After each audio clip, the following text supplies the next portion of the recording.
Bonjour à toutes et à tous. Nous allons aborder cette paracha de Harimot Kedoshim, ces deux parachutes extraordinaires, mais je vais plutôt me concentrer sur la paracha de Kedoshim, qui est une mitzvah très spécifique quand la Torah vient et elle nous dit, en s'adressant à tout le monde, l'école Adat Béni Israël, à toute l'assemblée d'Israël, Kedoshim Tiyu, soyez saints. Demande les commentaires. Comment est-ce qu'on peut ordonner une chose pareille? Comment est-ce qu'on peut s'adresser à tous? Si on parle des tzadikim, si on parle des Tanaïm, des Amoraïm, on parle des grands de toutes les générations, on peut leur dire Kedoshim Tiyu, soyez saints. Mais quand on s'adresse à toute l'assemblée d'Israël, comment est-ce qu'on peut? Et on peut leur demander, et en tant que mitzvah, Kedoshim Tiyu, soyez saints. Alors pour essayer de comprendre ça, il faut comprendre les différentes facettes de ce commandement. Vous savez, il y a une logique de Kedusha, entre guillemets, positive, et une logique de Kedusha négative. La Kedusha positive, c'est le fait de se sanctifier par l'action que l'on va accomplir, notamment par les mitzvot, puisque c'est marqué Veit kadashtem veitem kedoshim, vous vous sanctifierez, vous serez saints. Comme quand on fait une mitzvah, on fait la bracha Asher kideshanu bemitzvota vetzivanu, qui nous a sanctifiés, qui nous a ordonné, d'accord, d'accomplir la mitzvah. Donc on voit une kedusha positive dans l'accomplissement des mitzvot, une kedusha positive dans le fait de s'approprier, de s'investir dans des choses qui sont saintes. D'un autre côté, c'est marqué aussi là-bas, quand c'est marqué kedushim tiyu, soyez saints, Rashi dit sur place, prushim tiyu minarayot, soyez séparés de la débauche, de tous les sujets de débauche. Maintenant, pourquoi Rachid a particulièrement centré sur la débauche, alors qu'on voit que le Ramban, sur place, lui, il dit Prushim tiyu minamutar, soyez séparés de ce qui est permis.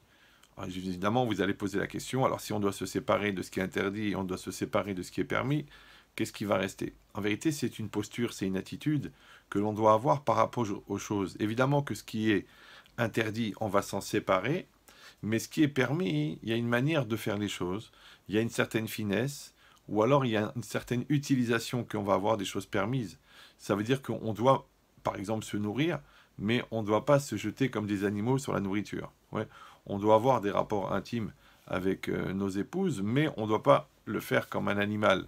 Ça s'appelle Prushim Tiyu Minamutar. Soyez séparés de ce qui est permis, c'est-à-dire d'avoir une conduite de dignité, de sainteté, d'élévation, même à travers la matière. Maintenant, pourquoi cette notion de Prushim, de séparation? Et la Rashi sur place, il dit que là où tu trouves un guéder, à la herva, c'est-à-dire tu trouves une barrière devant la débauche, automatiquement tu trouves la sainteté. Pourquoi? Parce qu'en fin de compte, la sainteté, c'est justement le produit de cette distance que tu as pris avec la débauche. On a dit pourquoi la débauche? Il dit le Maharal de Prague qu'en vérité, la chose la plus matérielle qui existe, c'est le regard que l'homme a sur la femme. C'est-à-dire que quand un homme est attiré par de l'argent, il a un certain lien. Quand quelqu'un est attiré par le manger, il a un certain lien. Mais quand quelqu'un est attiré, excité par la nudité, par la débauche, alors ça, c'est le niveau de matérialité le plus fort. Et ce qui est intéressant, c'est qu'ici, on explique que, en fin de compte, ce n'est pas la matérialité en elle-même qui est dangereuse. C'est le rapport de dépendance que j'ai par rapport à la matérialité. Ça veut dire qu'en vérité, c'est plus dans la tête que dans le réel. C'est plus dans la tête que dans le concret. D'accord? Quelqu'un qui va avoir la ta'ava ou l'envie de l'argent, qui n'endort pas la nuit, même s'il est milliardaire, eh ben, ce qu'on lui reproche, c'est cette dépendance. C'est pour ça qu'on dit Ezeu Achir, qui est l'homme riche, à Sameach Bechelko, celui qui est content de sa part. Ça veut dire Sameach, Simcha, la joie, c'est toujours synonyme de Shlemut, d'entier, comme explique le Rav Dessler.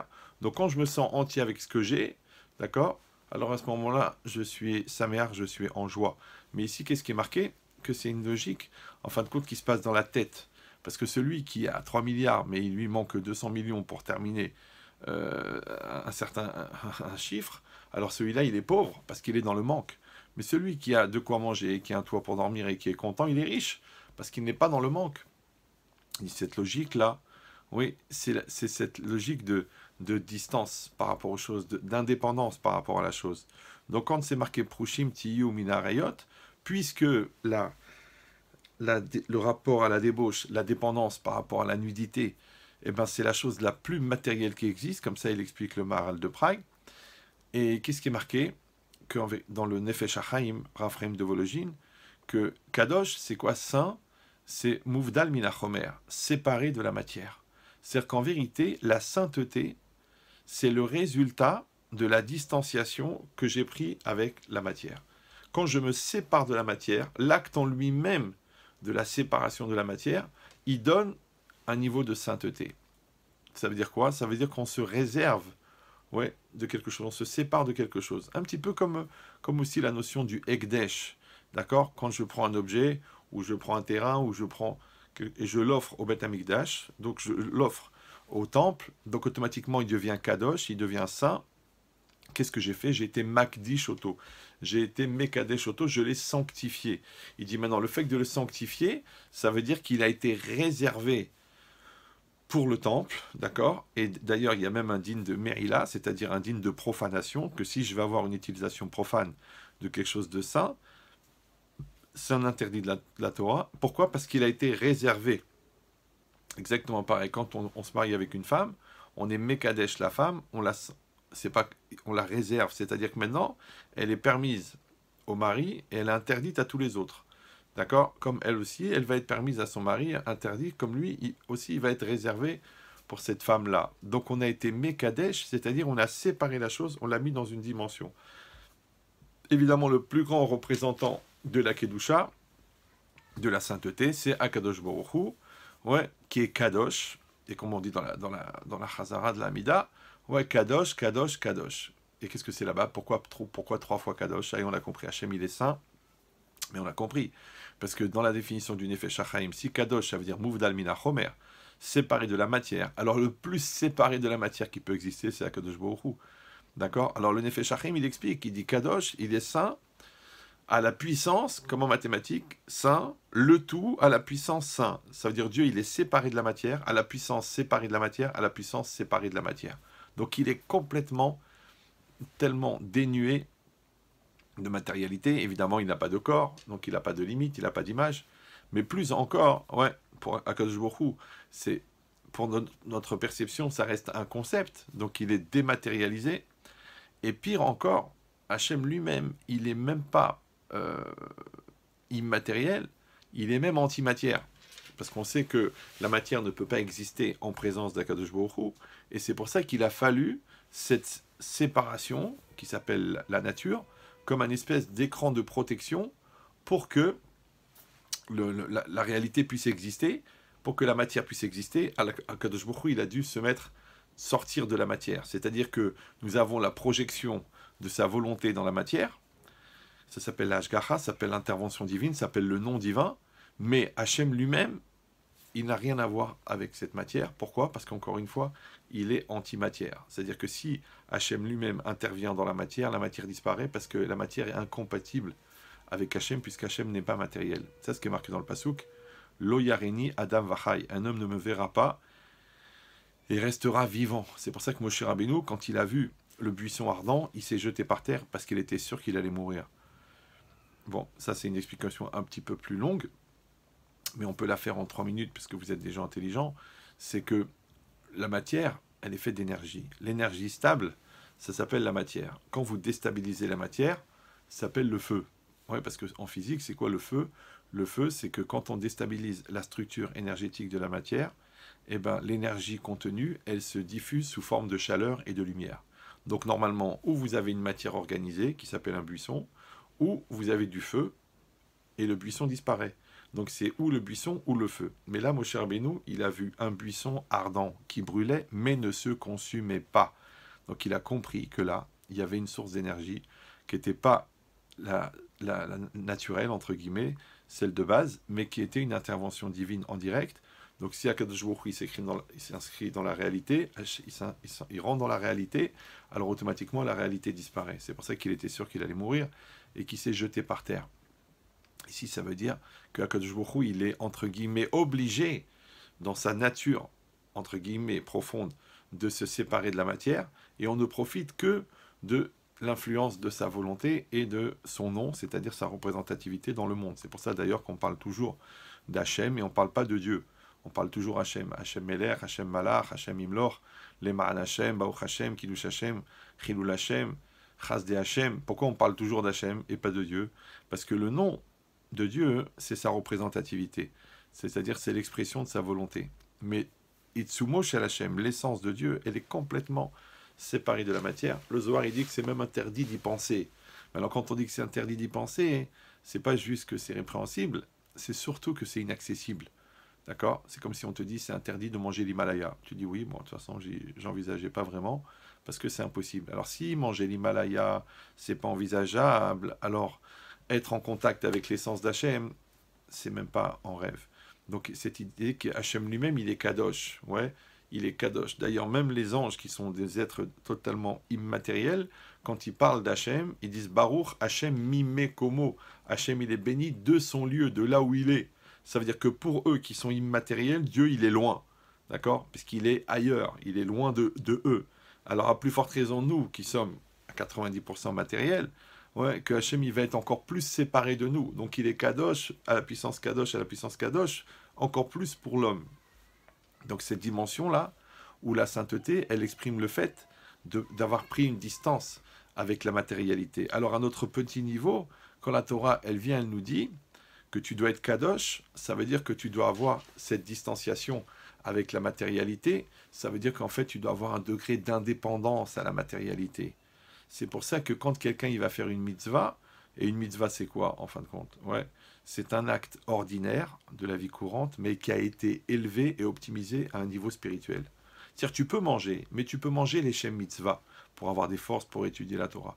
Tu peux marcher, ouais, simplement, mais tu peux marcher pour aller faire une mitzvah, pour aller à la synagogue, pour faire le schéma, pour étudier la Torah. Tu peux faire de la bonté, simplement comme un réflexe civique, mais si, ou alors tu veux accomplir la mitzvah de Ve'ahavta l'ereacha kamocha. Chaque acte de la vie, il peut être sanctifié, c'est-à-dire qu'il peut être élevé à une dimension spirituelle spécifique qui va lui donner sa plus haute valeur, son optimisation maximum.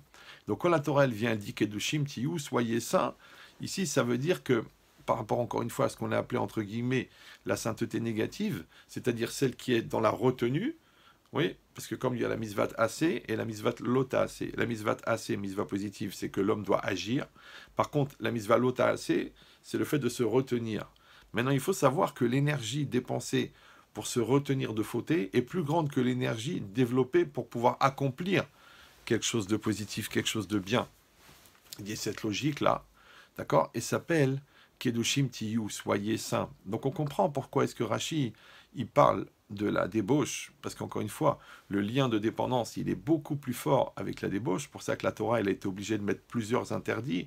Oui, l'interdit de regarder avec intention perverse la femme, voilà, sur l'istakel banashim, velo tatou achare levafrem, d'accord, la Torah, l'interdit de s'isoler avec une femme, c'est interdit d'avoir des discussions un peu trop intimes avec une femme, c'est interdit de convoiter l'otarmod, la femme de son prochain, c'est interdit de désirer l'otit ave et chetreacha.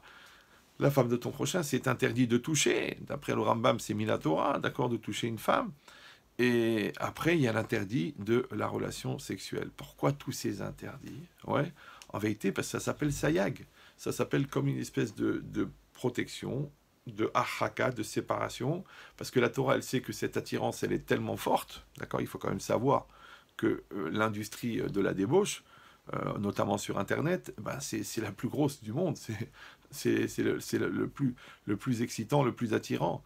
Même les publicitaires, ils savent très bien que même s'ils veulent louer une maison ou créer une location de voiture ou développer un produit n'importe lequel, s'ils mettent une femme mal habillée dessus, automatiquement, l'œil, il va être attiré. Donc on voit bien que cette nature d'attirance vers la nudité, elle est tellement forte que quand elle vient, elle dit, puisque la matérialité, elle attire la personne, donc la sainteté, ça va être cette distance que l'homme prend avec la matérialité.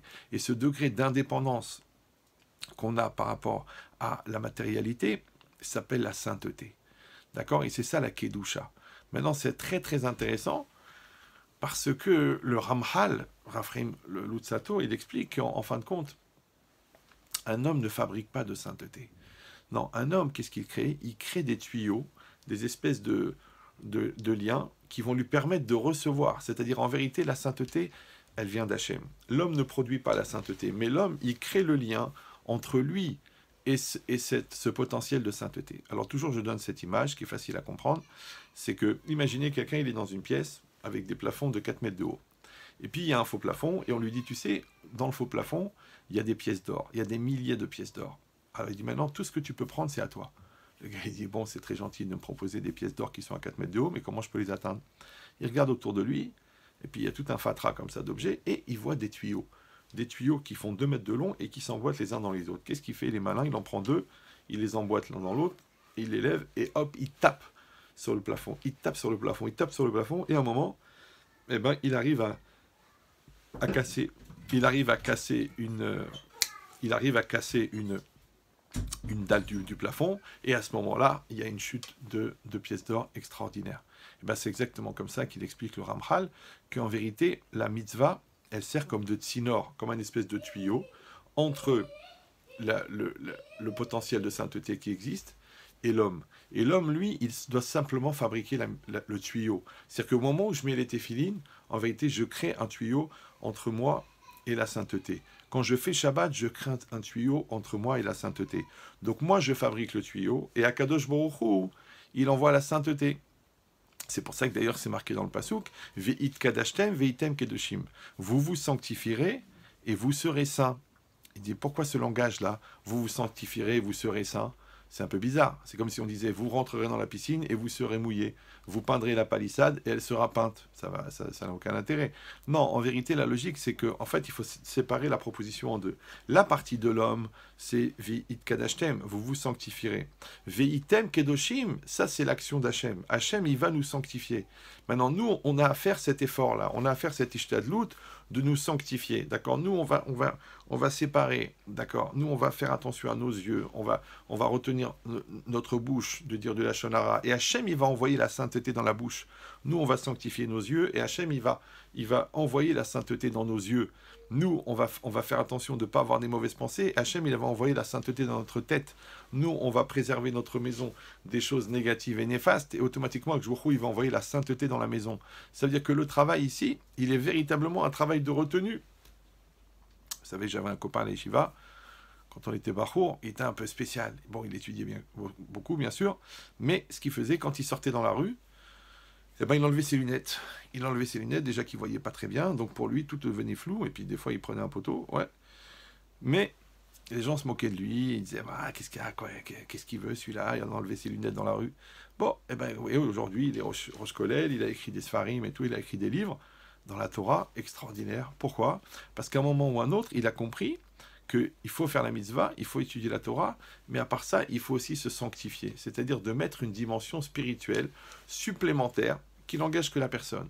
Et chacun de connaître exactement quels sont ses manques, quel est son niveau, quel est son problème. Donc si quelqu'un il sait qu'il a un gros yetzara avec la bouche, il doit sanctifier sa bouche, celui-là, il doit se retenir de parler. D'ailleurs, ça lui coûte de ne pas dire un Lashon Hara, surtout qu'on lui envoie exactement la personne qui a envie de l'écouter. Ouais. Et puis, ça lui coûter de ne pas regarder quelque chose qu'il ne doit pas regarder. Et puis, ça va lui coûter de ne pas avoir une mauvaise pensée. Et puis, ça va lui coûter de ne pas se jeter sur la nourriture alors qu'il a très faim. Donc, en vérité, tous ces efforts-là de pre-shoot, d'accord, de séparation avec la matérialité, donc cette dépendance, cette indépendance à la matérialité, elle va faire de lui un homme saint. De la même manière, dans la mitzvah positive, c'est-à-dire d'accomplir de la sainteté, de fabriquer de la sainteté, d'accord, je vais mettre les téphilines, je vais m'asseoir dans la soukha, je vais étudier la Torah, et ben à chaque fois, qu'est-ce que je fais? Je fais de la sainteté positive. Maintenant, ce lien entre la sainteté positive et la retenue dans la sainteté négative, elle va produire chez moi une distance extraordinaire avec la matière. Alors il faut savoir une chose, c'est que le monde futur, la Gemara dans Brachot, elle dit Olam haba eno dome l'olam hazeh. Le monde futur ne ressemble pas à ce monde-ci. En bo lo achila, lo shtia, lo peria verivia, lo sina, lo tacharut.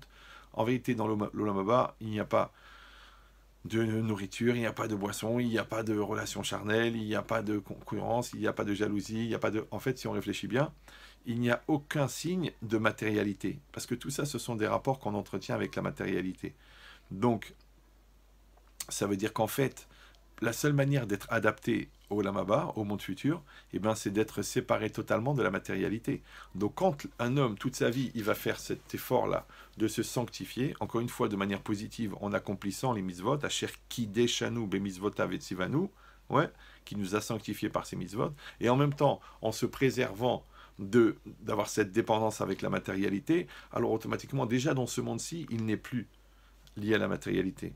Et ça, il y a deux applications. Première application, c'est qu'on dit que, en fin de compte, qu'est-ce que c'est le Gehinam? C'est quoi l'enfer? Les gens y croient à l'enfer, les flammes, on va t'arracher les ongles, on va te baigner dans un bain de sang, ou on va t'imposer le visage de ta belle-mère. Donc peut-être c'est beaucoup. Mais en vérité, non. C'est quoi le Gehinam? Le Gehinam, il s'appelle Olam Achisaron, le monde du manque. Donc en vérité, l'enfer, c'est l'endroit de la frustration. La frustration, c'est quoi? Eh ben, c'est l'expression de la dépendance. Donc quelqu'un qui était vraiment dépendant dans ce monde-ci, puisque après la mort, il n'y a plus de matérialité, donc il devient fou, s'appelle un consommateur. Ouais. Par contre, celui qui est déjà dans ce monde-ci, il avait un rapport d'indépendance à la matérialité. Donc pour lui, quand il arrive dans l'autre monde, eh ben, il se trouve dans son élément, parce qu'il n'y a pas de matérialité, aucune, même pas un signe, même pas un souvenir. Il reste que la spiritualité. Donc ça s'appelle qu'il sera à l'aise dans l'Olam Haba. Et cette logique-là, elle veut dire que chacun d'entre nous, il a la possibilité d'acquérir cela. C'est pour ça que le Zohar, il rapporte que quand les élèves de Rabbi Shimon Bar Yochai, ils arrivaient à cette paracha, ils étaient heureux. Alors ils disent les commentaires, pourquoi? Parce qu'ils ont compris qu'on aurait pensé que cette mitzvah-là, elle n'est accessible qu'à un très haut niveau, qu'elle s'adresse seulement à des très grands. Ils ont compris qu'en vérité, elle s'adressait à tous. Parce que d'abord, elle colle à Adat Ben Israël, parle à toute l'assemblée d'Israël. Donc ils ont compris qu'eux aussi, ils étaient concernés. Et nous aussi, on peut se sentir concernés par cette mitzvah et l'accomplir avec joie et avec amour envers Akadosh Baruch Hu, nous avoir donné la possibilité d'acquérir donc cette distance avec la matérialité et en même temps ce niveau extraordinaire de sainteté et de Kedusha. Shabbat Shalom à tous, merci.